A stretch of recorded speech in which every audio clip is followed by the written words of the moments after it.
잘 들리십니까? 이 정도 크기로 하면 다 알아들으실까요?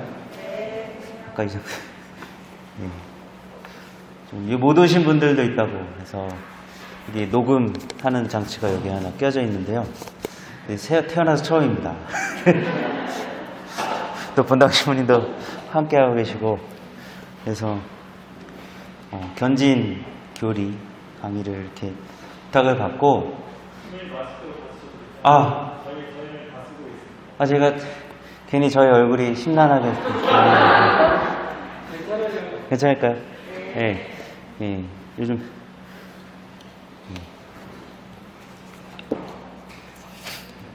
정말 오랜만이네요. 처음인 것 같아요. 3년 만에 강론대에서 마스크를 벗는 것은. 감사합니다. 되게 부담이 많이 되더라고요. 처음이에요, 이게 견진 교리를 강의를 하는 것은 이렇게 태어나서 처음. 이걸 아까 세훈이가 요 안에 다 끝내고 싶다. 빨리 이 상황을 벗어나고 싶다 하는데 벌써 이 짧은 얘기를 하면서 다 내려가네요. 그래서 저는 견진 교리를 이렇게 천주교 주교회에서 나오는 그 교리서를 좀 읽고 준비를 했습니다. 그러면서 저의 견진 준비는 어땠을까? 견진을 고등학교 2학년 때 받은 것 같은데 벌써 견진을 언제 받았는지 저도 기억이 잘 안 나는 거예요. 웃고 있지. 나중에 어떻게 될지 몰라. 그러면서 견진 교리를 분명히 받고 프로그램도 잘 받고 그때 막 결심도 적고 써서 내고 그랬거든요. 근데 세월의 흐름에 따라서 그것이 흐릿해져 있는 제 자신 안의 그런 상태를 살펴보게 된 거죠. 풍문으로 들었던 이야기인데 어떤 신자분이 견진을 2번 받은 거예요. 견진을 받았는데 까먹고 견진 한 번 더 받아요. 진실인지 거짓말인지 모르겠어요. 그만큼 우리가 세례 성사 때 입문 성사고 또 많은 축하도 받고 되게 새로운 마음으로 우리의 삶을 새롭게 살아야겠다라는 그런 체험을 되게 강렬하게 우리 마음 안에 남게 돼요. 그런데 견진이라는 것은 이제 세례 때 받은 은총을 보충하고 더 성숙한 신자로서 거듭나는 하나의 성사죠. 그렇기 때문에 오히려 좀 더 흐려질 수 있어요. 그래서 약할 수도 있고 우리 안에 남아있는 것이 저의 주관적인 생각일 수도 있는데, 그래서 이 견진 교리를 이렇게 받으시면서도 그렇고 견진 성사를 준비하시면서도 그렇고 무엇보다도 세례 때의 결심들을 한번 되새겨봤으면 좋겠어요. 내가 세례 때 결심했던 것은 어떤 것일까? 첫 마음이 어땠는가? 그 첫 마음을 내가 평생토록 살아가기 위해서 이 견진을 통해서 어떠한 작업을 해야 하는지 좀 신중하게 또 깊이 성찰하면서 기도하면서 이 견진 교리를 받고 견진을 준비하셨으면 좋겠습니다. 부디 이분들 여기 모인 분들 중에서는 견진을 2번 받는 일이 그런 일이 없었을 거예요. 그냥 우스갯소리로 제가 드리는 말씀입니다. 그래서 저는 우리는 하느님의 사랑받는 자녀입니다 라는 그런 그 교리서의 이런 주제가 1과 2가 나와 있는데, 1과 우리는 하느님의 사랑받는 자녀입니다. 그리고 2과 우리는 예수 그리스도와 하나가 됩니다 라는 이 주제를 가지고 강의를 진행하도록 하겠습니다. 그래서 요약을 하면 우리가 믿는 하느님은 어떤 하느님인지, 그리고 이 예수 그리스도이신 하느님, 우리와 함께 하시는 예수 그리스도와 하나 되는 삶, 어떠한 삶인지 함께 이렇게 되짚어보는 그런 시간이 될 것이라고 생각합니다. 하느님의 그런 자녀로서 또 성숙한 자녀로서 거듭나기 위해서 준비하고 있는 우리 시점에서 우리는 공통된 성서에 대해서 함께 좀 말씀드리고 싶습니다. 공통된 성서, 종교를 불문하고 모든 사람에게 공통된 부르심이 있습니다. 그것이 무엇일까요? 하나의 주제, 행복. 우리는 모두 행복으로 불림을 받았습니다. 참 행복. 하나님께서는 우리 모두가 행복하게 바라시죠. 모든 인생의 그런 큰 흐름 중에 하나는 이 참 행복을 찾아가는 여정이 아닐까라는 생각합니다.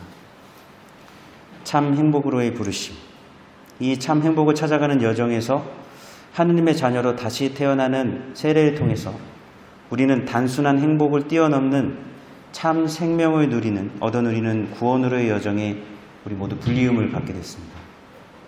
이는 다른 말로 우리 삶 안에서 성화의 길, 거룩함을 살아가는 길, 즉 성화의 길로 부르시는 그리스도의 제자로서 살아가는 여정을 걸어가는 자녀로서의 삶을 살아가게 된 것이죠.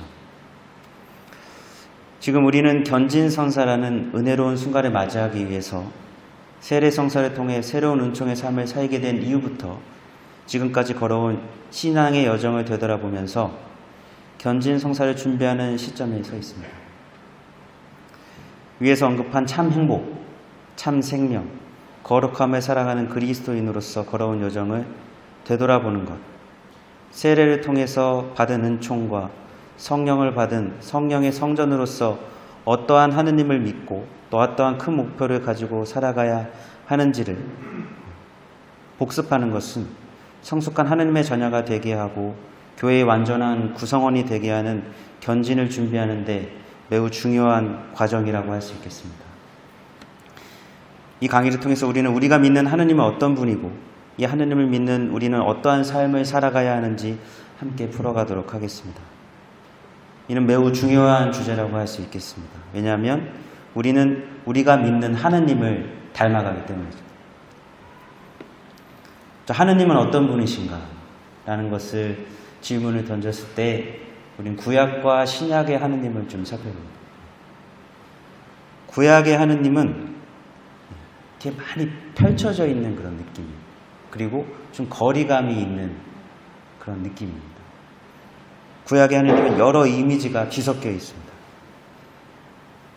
인간과 영혼과도 같은 거리감이 있는 절대전능하고 또 두렵고 강한 하느님. 악인에게 벌을 주시고 선인에게 상을 주시는 하느님. 이스라엘 민족이 죄를 반복하지만 반복해서 징벌의 유예를 주시면서 이를 용서해 주시는 하느님의 모습들. 아브라함을 통해서 이스라엘 민족을 적과 꿀이 흐르는 가나안 땅으로 인도하시고 모세와의 계약을 통해서 이스라엘 민족에게 구원의 길을 열어주신 하느님.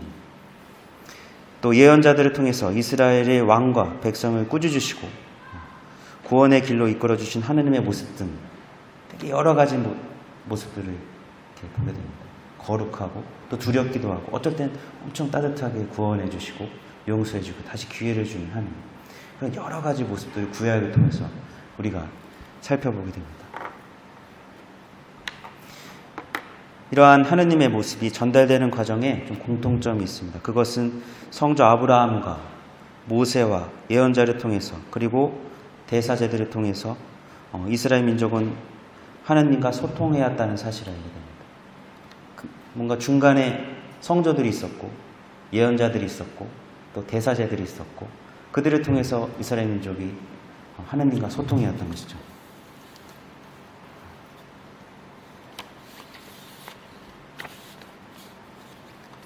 이 과정 안에서 이스라엘 민족은 여러 시련을 당하게 됩니다. 먼저 북이스라엘과 남부 유다가 분리되죠. 그죠? 그리고 아까 말씀드렸다시피 아시리아의 침략을 받고 유배를 갑니다. 그래서 멸망해요. 북왕조. 그거를 보는 거죠. 남부 유다의 동족들이 한때 동족이었던, 하지만 원수지간이 됐지만 한때 동족이었던 이들이 멸망하는 것을 남부 유다들이 봅니다. 그리고 그 다음에 기원전 500년도, 정확한 연도는 지금 기억이 잘 안 나는데, 남부 유다가 이제 바빌론에게 점령을 당하죠. 바빌론. 그래서 유배를 가게 됩니다. 몇 년간 유배하냐? 70년간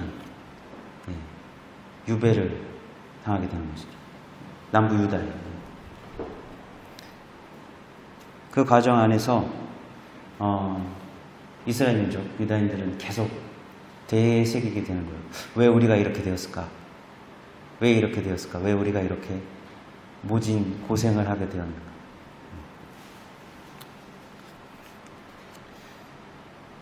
그런 질문을 하던 와중에 그 답을 찾게 되는데, 그 답으로 나온 것이 바로 모세를 통해 맺어진 하느님과의 계약, 바로 율법이에요. 이렇게 장황하게 이스라엘 민족들의 역사를 말씀드리는 이유는 구약의 그런 하느님의 이미지가 결국 이 역사를 통해서 성경에 기록되고 또 그것을 풀어내고 있기 때문이죠. 거기 안에서 하느님의 모습이 이렇게 나오게 됩니다. 그 답을 모세를 통해 맺어진 하느님과의 계약, 율법 안에서 찾게 되고, 또 하느님과의 계약에 충실하지 않았기 때문에 자신들에게 이러한 재앙과 시련을 겪게 되었다는 그런 자각으로 이어지게 되는 것이죠. 이러한 자각을 계기로 이스라엘은 하느님을 율법 안에 가두게 됩니다. 이 율법에 갇혀 있는, 이 율법에 갇혀 모세에게 그 율법을 내려주셨던 다양한 하느님의 모습들, 사랑과 자비의 하느님의 모습을 망각하게 되는 것이죠. 성경에는 그러한 하느님이 아닌데, 이 역사를 통해서 유다인들이 계속 질문하고 답을 찾고 그 안에서 이렇게 도착하게 된 것이 바로 율법. 그 율법 안에 갇혀있는 하느님을 거기 안에 이렇게 머무르게 되면서, 집착하게 되면서 정말 하느님의 여러 얼굴이 있었지만 그것을 잊어버리게 되는 것이죠. 615개나 되는 율법을 철저히 지키지 못하는 가난한 이들, 소외된 이들, 병자들, 세리와 창녀들은 부정한 이들로 분류됩니다. 그리고 율법을 철저히 지키는 이는 존경을 받고, 이를 지키지 못한 이는 부정한 이들로 단죄를 받고 억압되는 구조. 그릇에 겉만 닦는 차갑고 딱딱한 하느님, 작은 규범에 연연하고 속 좁고 엄격한 하느님의 이미지를 우리는 복음을 통해서 목격하게 됩니다. 진정 율법 안에 있는 하느님은, 율법을 통해서 드러나는 하느님, 모세가 계약을 맺은 하느님은 그러한 모습이 아니었는데, 그 율법 안에만 가둬놓는 그런 유다인들의 그런 잘못된, 모순된 그런 모습을 예수님께서는 계속 꾸짖으시면서 그것을 바꾸라고 말씀해 주시는 것이죠. 결국 예수 그리스도의 그런 강생으로 영원과도 같았던 그 거리가 완전히 좁혀지게 되는 겁니다. 하느님의 이미지가 율법으로 이렇게 들어갔던, 이렇게 되게 율법 안에 갇히게 되었던, 차갑고 엄청 속 좁고 엄격한 하느님의 이미지가 예수 그리스도 안에서 확 바뀌게 되는 겁니다. 하느님을 아빠, 아버지라고 부르는 예수님의 모습 안에서 그 장벽과 거리를 허물고 우리의 사랑과 자비로 가득 찬 하느님의 얼굴을 예수님께서 직접 보여주시는 겁니다. 구원을 위해서 당신의 그런 아끼는 외아들마저 내어놓는 하느님의 그런 사랑과 자비의 얼굴을 가진 그런 하느님을 예수님께서 몸소 보여주시는 것이죠. 그러니까 예수님께서는 하느님의 이미지를 완전히 이제 새롭게, 또 원래 그러셨던 분인데 그것을 온전하게 보여주시는 것을 통해서 이렇게 율법에 억눌려 있던 많은 유다인들을 해방시켜 주시는 거죠. 그 많은 율법을 단 두 가지로 요약하시는 거죠. 하느님 사랑과 이웃 사랑. 기존의 율법에 얽매여 있던 여러 가지 기준들을 뛰어넘으라고 예수님께서는 계속 가르쳐 주십니다. 예를 들면 율법학자들의 바리사이들과 율법학자의 거룩함을 뛰어넘는 네가 사랑하는 사람만 사랑하는 것이 아니라 원수를 사랑하라 말씀해 주시는 거죠. 겉만 닦지 말고 안까지도 닦아요. 계속 겉에를 닦는데 규정만 지키는데 연연해왔던 그런 바리사이들과 율법학자들, 기존의 유다인의 정서를 정면으로 반박하시고 계속 더 영적인 차원으로 유다인들을 초대하시고 이끌어주시는 그런 모습을 보게 됩니다. 그러면서 계속 그런 사랑과 자비가 넘치는 하느님의 모습을 계속 보여주시는 것. 이러한 하느님의 모습을 보여주는, 극적으로 보여주는 비유가 바로 되찾은 아들의 비유라고 생각합니다. 그래서 예수님께서는 이렇게 루카복음 15장에서 그러니까 그 당시에 부정한 이들로 치부됐던 죄인들, 세리와 청녀들과 소외계층과 함께 하시는 그런 모습을 보면서 이 모습을 비판했던 저 사람은 죄인들을 받아들이고 또 그들과 함께 음식을 먹는군 하면서 투덜거리는 이들에게 이에 대한 답으로 세 가지 비유를 말씀하시는데 되찾은 양의 비유, 되찾은 은전의 비유, 되찾은 아들의 비유를 이렇게 말씀해 주시는 것이죠. 그는 이 세 가지 비유 중에서도 되찾은 아들의 비유를 통해서 자비와 사랑이 넘치는 그런 하느님을 만나게 됩니다. 이 비유에 나오는 작은 아들, 큰 아들과 작은 아들이 나오는데 작은 아들은 아버지가 뻘이 살아계시는데도 유산을 먼저 달라고 하는 그런 폐륜을 저지르죠. 그 정서 안에서는 이미 이 유산을 먼저 달라고 하는 것은 그냥 아버지를 죽은 사람 취급하는 거라고 해요. 아주 폐륜 중에 폐륜이라고 그러는데 이런 폐륜을 저지르는 거죠. 게다가 그렇게 얻은 가산을 유흥으로 탕지는 거예요. 이 작은 아들은 굶어 죽을 위기에 처하자 정신이 번쩍 들어서 아버지께 돌아갈 생각을 합니다. 그는 이렇게 다짐을 합니다. 일어나 아버지께 가서 이렇게 말씀드려야지. 아버지, 제가 하늘과 아버지께 죄를 지었습니다. 저는 아버지의 아들이라고 불릴 자격이 없습니다. 저를 아버지의 품팔이꾼 가운데 하나로 삼아 주십시오. 이 복음 구절을 읽으면서 작은 아들이 정말 뉘우치고 있구나 라고 생각할 수도 있겠지만 어떤 성서학자 케네스 베일리라는 분은 이러한 작은 아들의 행동은 죄를 뼈저리게 뉘우치고 한 행동이 아니라 정확하고 치밀한 계획에 의한 행동이라고 해석을 합니다. 아직 아버지 집에는 재산이 많이 있고 자신의 폐륜에도 재산을 내어주신 너그러운 아버지라면 자신을 다시 받아주리라는 치밀한 계산을 하고 아버지 집에 돌아갔다는 것이죠.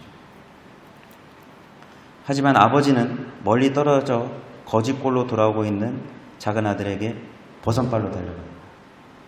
아버지는 작은 아들이 철저한 계산하에 준비했던 말을 하기도 전에 작은 아들을 끌어안아줘요. 그리고 아들에게 좋은 옷과 신발, 반지를 아낌없이 하사합니다. 아버지에게는 아들이 죄를 진심으로 뉘우쳤는지 아닌지가 중요하지 않았던 것이죠. 그가 그저 자신에게 돌아온 것이 기쁘고 또 기뻤을 따름입니다. 이것이 바로 예수님의 죄인에 대한 마음이고 사랑과 자비가 넘치는 하느님의 마음인 것이죠. 우리는 이러한 비유 안에서 우리가 마음속으로 미워하고 혐오하는 이들이 없는지 함께 살펴보아야 하는 것이고 또 이 안에서 내가 미워하고 있고 또 증오하고 있는 이들이 있다면 나는 어떠한 하느님을 믿고 있는가라고 살펴보아야 하는 것이죠. 바로 이러한 이들까지도 용서하고 사랑하는 것이 예수 그리스도의 가르침을 사는 것이고 하느님의 사랑과 자비를 믿고 또 살아가는 신앙인의 자세라고 할 수 있겠습니다. 우리가 어떠한 하나님을 믿는가라는 것은 이런 차원에서 되게 중요한 부분인 것이죠. 한없이 자비롭고 사랑이 넘치는 하나님, 그것이 우리의 기준에 속해 있는 그런 이웃에 해당되는 사랑과 자비가 아니라 선인에게나 악인에게나 똑같이 어떤 자비와 사랑을 베풀어 주시는 그러한 하느님이라는 것을 우리가 마음에 새겨야 합니다. 근데 이것이 상당히 어렵습니다. 이것을 어디서 느끼냐면요, 저는 그 제소자들을 보면서 많이 느낍니다. 저는 좀 살레시오의 사제로서 살아가면서 교정시설을 좀 자주 갔어요. 소년원도 매주 가고, 또 소년원에 가기 전에, 소년원에 간다는 것은 소년보호법의 처분을 받고 6개월에서 2년 정도의 기간을 사는 아이들이 있는 곳인데, 거기 이제 종교 행사를 하러 가는 것이죠. 그리고 소년원에 처분을 받아가지고 가기 전에 분류심사원인 곳에 머무는데, 또 거기도 가고, 거기서 이제 남자아이들과 여자아이들을 이제 만나고, 또 교도소에 미사를 부탁받아서 가기도 하고, 또 교육 때문에 이제 구치소나 그런 데 들어가서 살펴보기도 한 적이 있습니다. 그렇기 때문에 좀 이런 좀 관심이 있어요. 한번 질문을 드리고 싶습니다. 2018년도에 여름에 그런 좀 이슈가 있었어요. 교도소에 에어컨을 놓는다. 그런데 국민청원까지 올라왔어요. 죄인들에겐 인권이 없다. 차라리 그 돈으로 사회 소외계층의 예산을 편성해요. 국민청원까지 올라왔어요. 그 밑에 달린 댓글을 보면 정말 너무 처참했어요. 그냥 그것이 제수자들 방에 놓는 것이 아니고 이제 복도하고 이제 공동으로 사용하는 곳, 근무자들이 있는 곳이 아무튼 그런 곳을 이제 설치하는 것인데, 국민들의 반응이 그랬던 것이죠. 전체 다는 아니겠지만 대부분의 댓글들, 그 기사의 댓글들은 지금은 찾아볼 수 없어요. 그 당시에 이제 제가 많이 찾아봤었는데, 거기 안에는 혐오와 중호와 선긋기, 분리, 심판, 하나님의 사랑과 자비는 찾아볼 수가 없었어요. 여러분들은 어떻게 생각하십니까? 좀 질문을 드리겠습니다. 이거는 여기서 답을 안 하셔도 됩니다. 또 한 가지, 소년원이나 분리심사원에서 가게 되면 아는 아이들의 이야기를 듣게 됩니다. 그 아이들이 다 그런 아이들이에요. 뉴스에 나왔던 아이들이에요. 강력범죄. 뭐 얘기는 안 하지만 우리가 뉴스에 나왔던 아이들이랑 삽니다. 우리 살레시오에. 그 아이들을 하나씩 만나보고 그 아이들 이야기를 들어보면 그 아이들이 악한 것이 아니라 그들이 처했던 상황이 악했다. 사랑을 못 받았고, 사회 관심 못 받았고, 그리고 방황하고, 나쁜 아이들과 어울리고, 그들의 범죄나 그런 거 보면 다 이 세상으로부터 배운 것들. 그래서 그들에 대한 그런 범죄 그 기사를 보거나 보면 그 댓글도 여지 없습니다. 여지 없습니다. 거기에 다 혐오와 증오와 심판, 사형감, 바로 기회를 주지 말고 교도소로 보내, 그런 말들. 이해가 갑니다. 이해가. 그 아이들이 지었던 죄를 보면 화가 나요. 근데 좀 더 깊이 들어가 보면 그 안에, 그 아이들 마음 안에 울부짖고 있는 예수님이 보입니다. 목마르다. 물 좀 다오.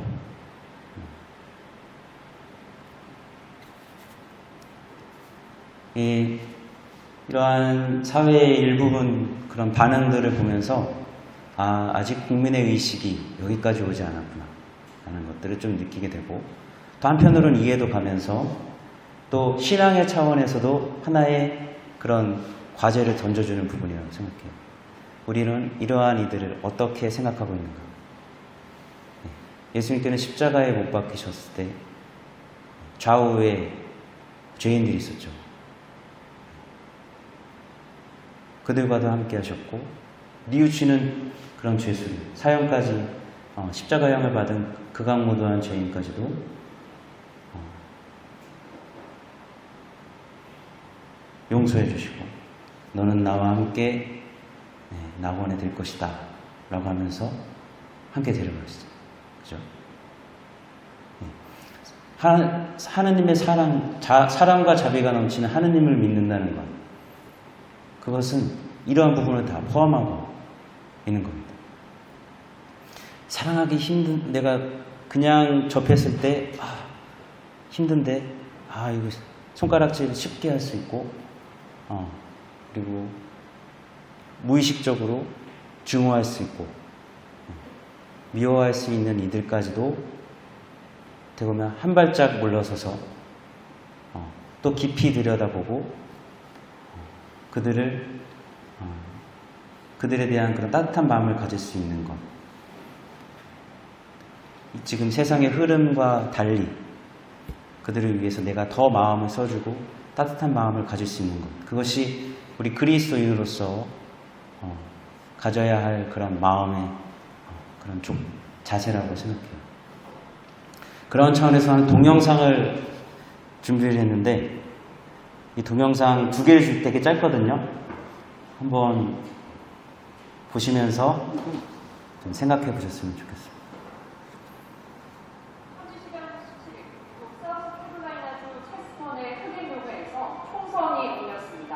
성경 공부를 하던 신자 9명이 모습을 잃었죠. 총을 난사한 범인은 21세 백인 청년 딘던 브로크. 백인 우월주의자라는 것이 속속 드러나는 상황에서 19일 법원 대형 스크린의 모습을 드러냈습니다. 이 고성 여부를 결정하는 약식 재판정에는 희생자들의 가족들이 앉아 있었는데요. 가해자에게 직접 얘기할 기회를 주는 사우스캐롤라이나주의 전행에 따라 유족들은 한 명씩 범인에게 말을 건넸습니다. I forgive you. You took something very precious away from me. I would never talk to her ever. I would never give a whole heart to you. But I forgive you. And have mercy on your soul. You hurt me. You hurt a lot of people.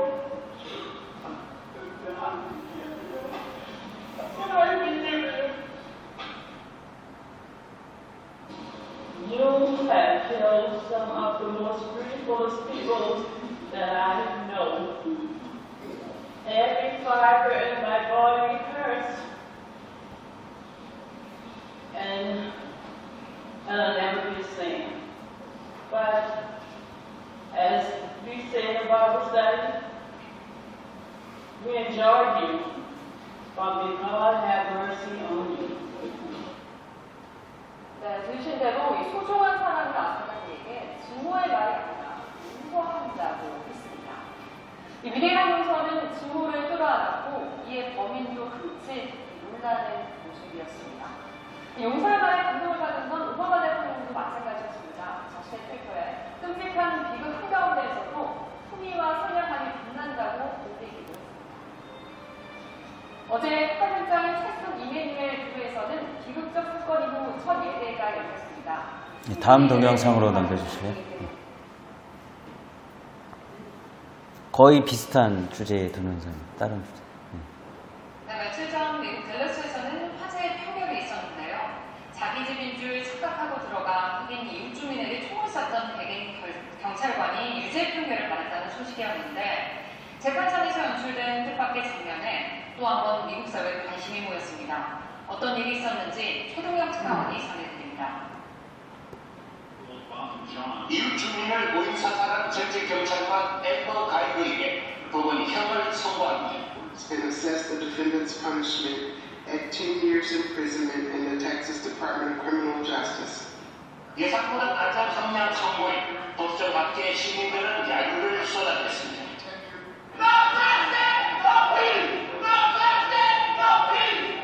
하지만 같은 시간 법정 앞에서는 뜻밖의 일이 벌어집니다.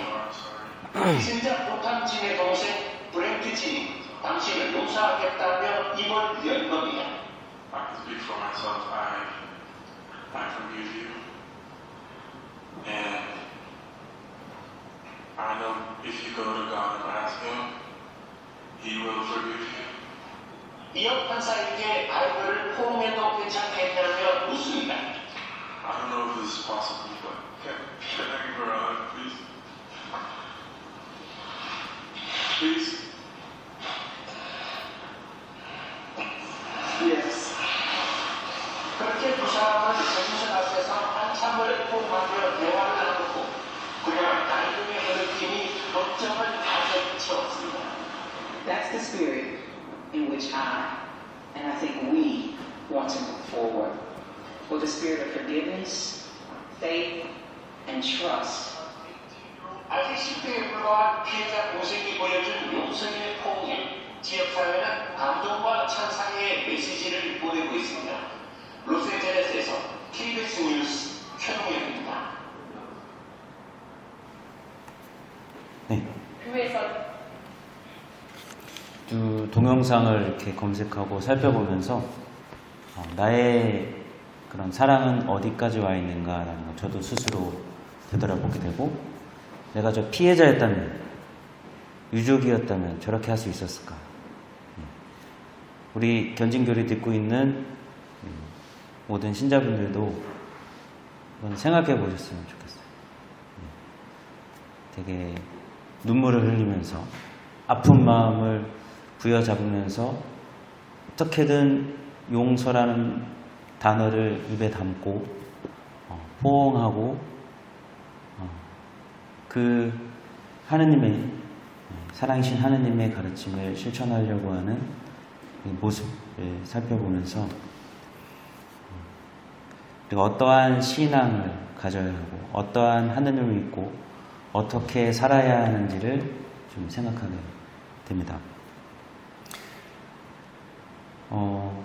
저는 교정 사목을 하면서 봉사자들을 동반하면서 좀 이러한 용서와 또 실천하기 힘든 사랑, 어떻게 보면 좀 무섭고 좀 사회의 손가락질을 받는 아이들을 동반하면서 봉사자들이 오히려 생명을 얻는 걸 많이 봤어요. 생기를 되찾는. 어떻게 보면은 어떤 분들은 아이들을 만나면서 되게 화가 난다고 그래요. 철도 없고 어떻게 저런 죄를 저지르고 이해를 당연하죠. 그런 반응이 거의 대부분일 겁니다.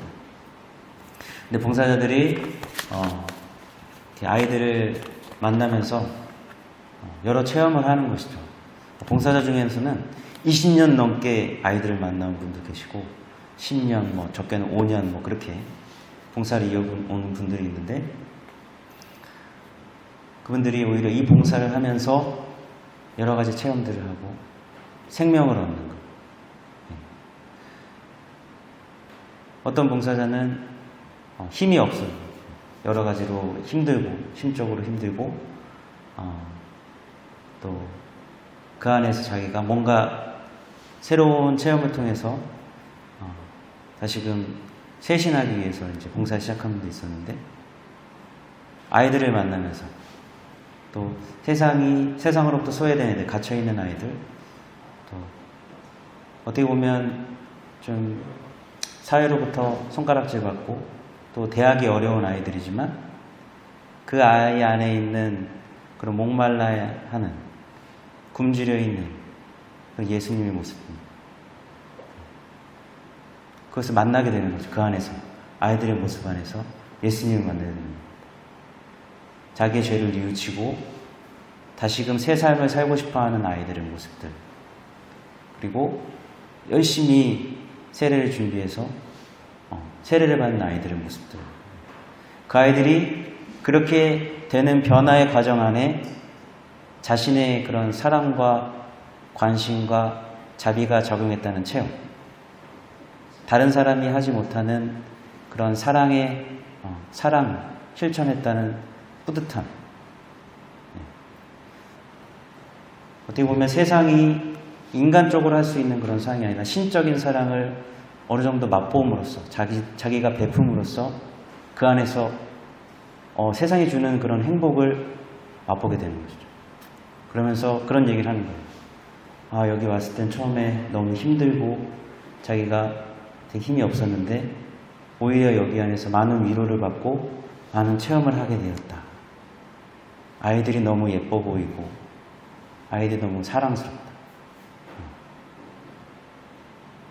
그래서 하느님, 그런 자비와 사랑이 넘치는 하느님이 우리에게 주시는 메시지를 우리가 살아가는 것은 단순히 이거 어떻게 해야지 이렇게 부담을 줄 수도 있고 불가능해 볼 수도 있지만, 이것을 살아가려고 한다면, 조금이라도 체험을 한다면 이것 때문에 하느님께서 우리를 큰 사랑으로 초대하고 계시고 조건 없이 우리를 이렇게 사랑해 주시는구나.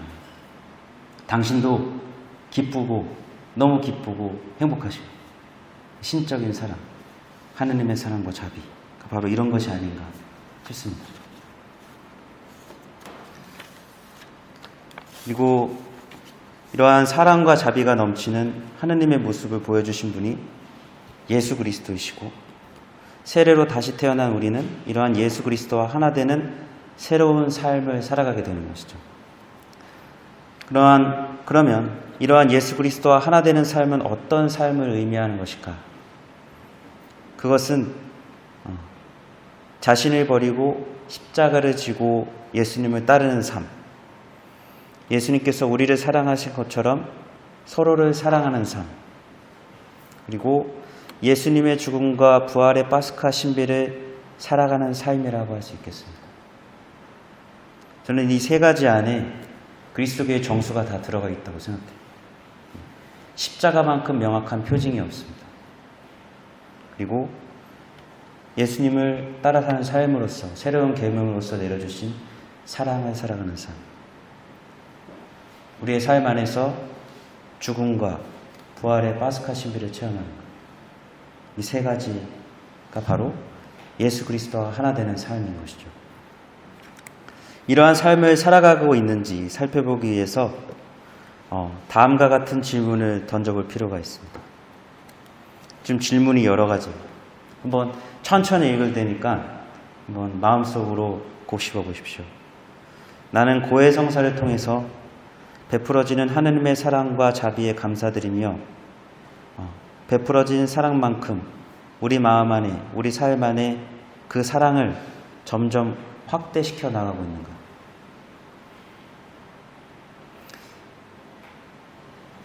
제가 너무 섞어서 읽었네요. 다시 읽겠습니다. 나는 고해성사를 통해 통회하는 마음으로 솔직하게 자신의 죄를 고백함으로써 사죄의 은총을 온전히 얻어 누리고 있는가? 성체 성사를 통해 베풀어지는 하느님의 사랑과 자비에 감사드리며 베풀어진 사랑만큼 우리 마음 안에, 우리 삶 안에 그 사랑을 점점 확대해 나가고 있는가? 미사를 통해서 성체를 모시고 은총을 받고 그만큼 우리 마음 안이 따뜻해지고 충만해지고 지금까지 쭉 길게 말씀드렸던 사랑과 자비가 넘치는 하느님의 마음을 우리가 삶 안에서 살아가고 있는가? 점점 그것이 더 커져가고 있는가? 매번 반복되는 죄로 우울해질 때도 있지만 포기하지 않고 착한 결심을 세우고 실천하기를 반복하면서 영혼의 성화에 힘쓰고 있는가? 나는 내가 미워하는 일을 용서하려 하고 있는가? 내가 잘못을 저지른 이웃에게 용서를 청하려 하고 있는가? 나는 일상 안에서 이웃을 위해 크고 작은 양보와 선행을 실천하고 있는가? 때때로 내 자신이 지고 있는 십자가 때문에 우울해지기도 하지만 죽음에서 부활하신 예수 그리스도를 생각하며 희망과 생기를 얻고 자신을 다시 일으키고 있는가?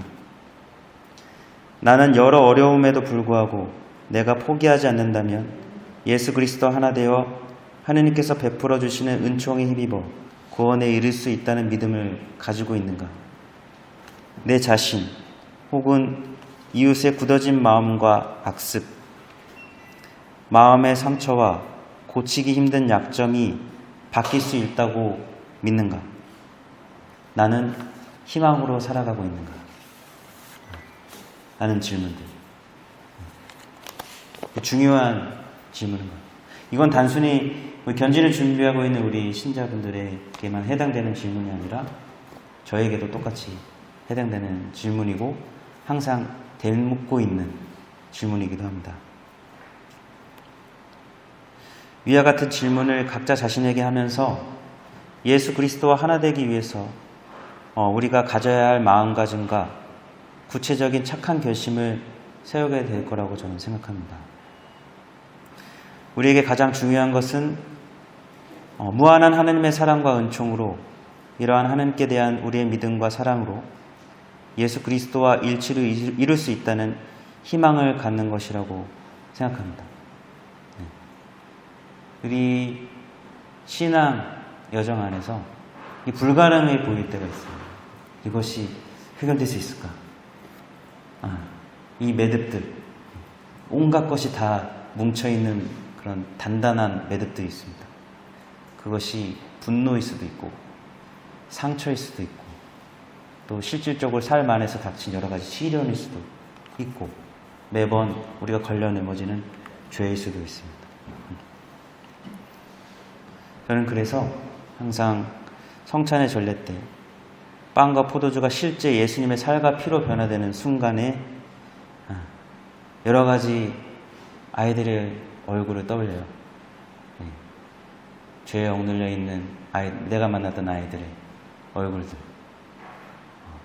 그리고 또 힘들어하는 많은 신자들의 마음, 그리고 여전히 해결되지 않은 내 자신 안의 매듭들, 어려움들, 악습들, 이것들이 변화되게 해달라. 당신의 살과 피로, 빵과 포도주가 살과 피로 변화되었듯이 그 모든 것들이 변화되고 풀어지고 자유로워지게 해달라. 그 순간 이렇게 하나님께 청원을 드립니다. 바뀌지 않을 것 같은 나약함과 현실의 어려움들, 십자가 앞에서 어두움과 우울로 기우는 마음을 주님의 빛으로 채워달라고 그 변화되는 순간에 하나님께 청원을 올립니다. 하나님의 은총은 선인에게나 악인에게나 영원히 내려지실 것이고 또 우리가 구원에 이를 때까지 우리에게 베풀어지리라고 믿습니다. 우리가 포기하지 않는 한 우리가 죄로 넘어지더라도 다시 일어서고 우리가 매듭을 지금 풀지 못하더라도 매일매일 착한 결심을 하고 그 매듭을 풀기 위한 노력을 하고 매일 반복되는 미사성제 안에서 은총을 청하고 다시금 삶으로 돌아가서 도전한다면 분명 하느님의 사랑 안에서 이 모든 것들이 풀어지고 해결되고 자유로워질 것이라고 저는 믿습니다. 그래서 이것이 바로 죽음과 예수님의 죽음과 부활을 살아가는 삶이라고 생각해요. 그래서 두서없이 부족한 강의를 지금까지 이렇게 너무 길어진 것 같아요. 그래서 너무 죄송스럽습니다. 그래서 전진을 준비하는 우리 신자분들을 위해서 기도하겠고, 또 무엇보다도 우리가 이 세례를 통해서 또 견진을 통해서 여러 가지 은총을 받지만